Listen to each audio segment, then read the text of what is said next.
We wait for a moment in time. Something has to happen in order for us to be happy. And to me, happy isn't something that you go and find. You can't Google download happy.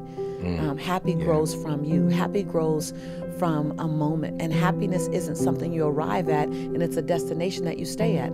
Happiness is something that you seek to evoke and emanate and grow and experience and touch as much as possible. And you're willing to leave it to revisit it. Happiness comes in freedom.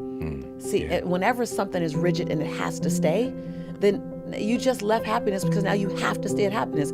Happiness is a place that you move in and out of. It expands and it contracts with you. Happiness is something you can measure. I always say, I'm as happy when I look at my child, I'm as happy as his saddest day sometimes because he's my heart outside of me. And then I detach from him. I let him define his happiness and I watch, but there's never a moment I'm not connected to my child. And so if he's going through a dark part, there's a part of me that is always with him, and happiness is not something that someone else can gift you. Happiness is not something your wife can give you. Happiness is something your wife can celebrate and elevate with you. Your children can celebrate and elevate with you. Happiness is something that you sit and you look at, you touch, you breathe. Happiness is something you take a step away from and you look over there and say, what makes me happy? I just spent 32 days in Barcelona, and I went to Barcelona to put my life in 3 buckets. To put my life in, the first bucket was, this makes me really happy and I want to live like I choose it.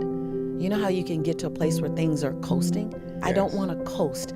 If I'm madly in love with the time that I spent with my grandmother, then I want to be madly in love with it when I see my grandma. So last night, before getting on the plane and coming to you, I was in the living room dancing with my grandmother. I put on some of her favorite songs and I just danced with her in the living room because that just brings a sense of joy that I can't explain. I can't explain what dancing with my grandmother does for me. And the second bucket, so the first bucket is to choose what I want in my life, what I love in my life, and then to re-choose it powerfully and to let it be seen in evidence of how I show up with it, that I chose it and I choose it versus just coasting. The second bucket that I put my life in Barcelona was, I choose this, but it needs modification. It needs modification. Like, I love it, but it needs modification because I'm tolerating some things in this experience that I would be happier if I didn't tolerate.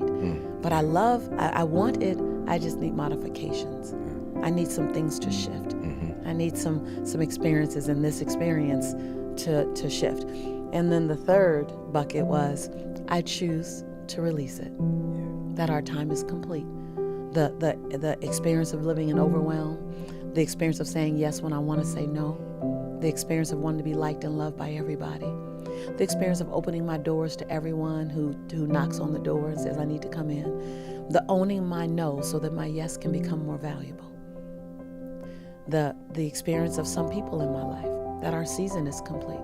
Like I put my entire life in 3 areas. I choose you, and I want to live like I chose you.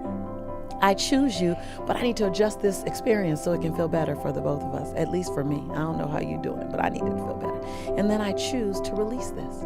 Behaviors, thoughts, actions, and people. So I spent 32 days in Barcelona having that experience so that I can keep revisiting happy and stay in and live, and not expecting happiness to always be there as prevalent as those moments when I'm dancing with my grandmother. And to allow it to be fluid and flexible in my life, and to allow happiness to move away from me at times so that I can honor it and own it more. We won't ever find perfection, and it's a false hope that always leaves you lacking something. But if you can find and discover how to perfectly work with your imperfection, and what I've done in some days better than most, and other days not, is I've learned how to dance inside my imperfection.